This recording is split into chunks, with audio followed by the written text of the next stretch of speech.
If you're a junior estimator working for a general contractor, or you're a construction student trying to understand how real takeoffs work, this video is going to walk you through how to quantify a concrete foundation using on-screen takeoff. We're going to use two real structural sheets. The title of these sheets are S1.2H, the foundation and slab on grade plan, area B for this project, and sheet S4.1H. The foundation sections. Now for this exercise, I want to bring special attention to the mechanical basement foundation plan right up here in the corner. Now as we're perusing the plans, you will notice immediately we have continuous perimeter foundation walls, interior column pad footings, and this is a concrete pad for mechanical equipment. So before I measure anything, notice how I'm studying the sheet. Sometimes new estimators can rush this step. Now I want to identify the elements that we're looking at.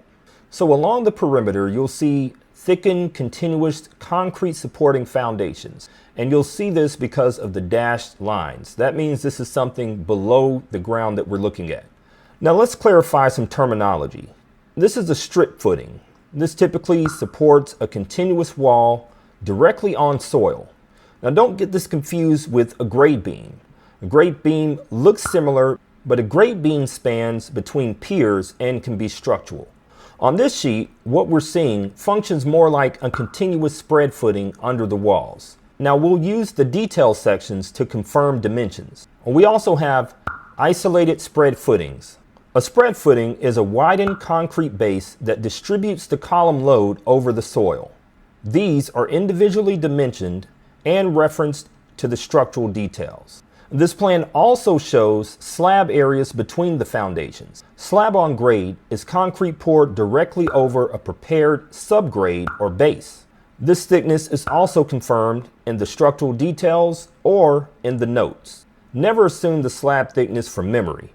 Always verify with the structural sections. So now let's go to sheet S4.1H. This sheet contains multiple foundation sections labeled A through P. The plan view that we were just looking at gives you layout, but this section is going to give you widths, depths, step conditions, bottom of footing elevations, and key dimensions. For example, in these section details, you can see the walls sitting on the footings, slab thicknesses are dimensioned, you can see the footing depth below the slab, and there's also reinforcing notes. And this is where you can confirm thicknesses before calculating volume. And now we're ready to begin our takeoff. The first thing I do is to calibrate the scale. Always calibrate this from a known grid dimension and never assume the correct scaling. And next we're going to pre-create the conditions that we're going to use. I create conditions for continuous footings, isolated spread footings, and slab on grade. Plus we'll create the CMU wall here and the concrete walls as well.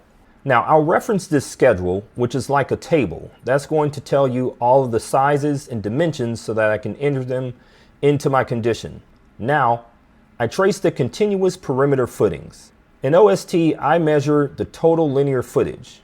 Then I'm going to reference the details on S4.1H. Now I'm going to set up to calculate in cubic yardage. So on the plan view, you can see that some of these are step conditions and slab elevation changes, and we can verify this by looking at the details. Now normally if a footing's depth changes, you do want to have that in a separate condition, not blending them.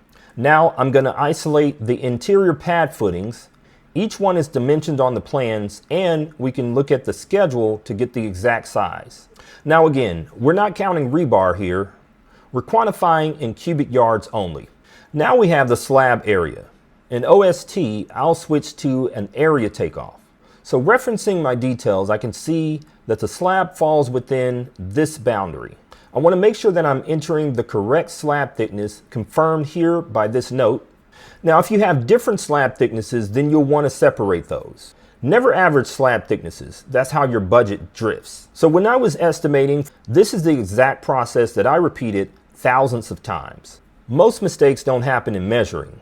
They happen when you're not checking sections, when you're missing things like step footings or slab thicknesses, not separating those things, Cross-referencing between sheets is what separates a beginner from a professional.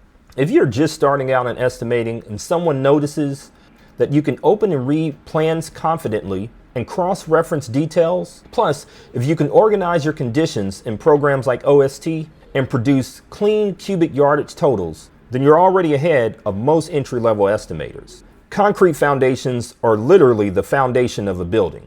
And if you understand this, you'll understand structure. Throughout my construction career, on-screen takeoff is the tool that I use from day one. From basement foundations like this one to multi-level podium decks and high-rises, you always start with the foundation, master concrete quantities, and build it up from there. If you want more estimating breakdowns like this one, subscribe to learn about construction. I'll see you on the next video. Peace out.